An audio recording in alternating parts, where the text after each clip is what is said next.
ഞങ്ങൾ 4 പേരും കൂടി വർത്താനം പറഞ്ഞ് ചിരിച്ചോണ്ടിരിക്കുവായിരുന്നേ. മാളുക്കൊച്ചിൽ എവിടെ നിൽപ്പുണ്ട് കേട്ടോ. ഞങ്ങൾ വർത്താനം പറഞ്ഞ് ചിരിച്ചോണ്ടിരിക്കുവായിരുന്നേ. ഇന്ന് ഞാനേ ഉണ്ണിക്കുട്ടൻ ഇവിടെ ഇല്ലായിരുന്നു, ഞാൻ മളിച്ചേച്ചി മാത്രമേ ഉണ്ടായിരുന്നുള്ളൂ കേട്ടോ. അതും ഉണ്ടായിരുന്നു.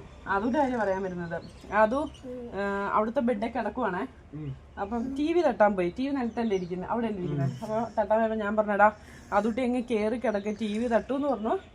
ഞാൻ നോക്കി ഇവൻ എന്താ ചെയ്യുന്നതെന്ന് നോക്കിട്ടോ. നോക്കിയപ്പോൾ ആ കാല് വെച്ച് 2 തട്ട് കെട്ടിയിട്ട് ആ പായിന്റെ നടുക്ക് വന്ന് കിടന്നു.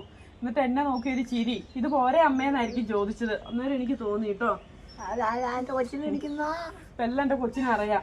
ഇപ്പൊ കാര്യങ്ങളൊക്കെ എന്റെ കൊച്ചിനെ അറിയാം കേട്ടോ. പിന്നെ നമ്മുടെ കൊച്ചു മിടുക്കൻ മോനെ, ഇതേ സുന്ദര മോനെ. അവിടെ ഇരുന്ന മാളു ചേച്ചി ഭയങ്കര ചിരിയാട്ടോ. ഞങ്ങക്ക് ചിരിയൊന്നും വരുന്നില്ല അല്ലേ? ഞങ്ങൾ ഇങ്ങനെ ഇരിച്ചു. ഞങ്ങൾക്ക് ചിരി വരുന്നില്ല, അവള് ചുമ്മാ ചിരിക്കോ.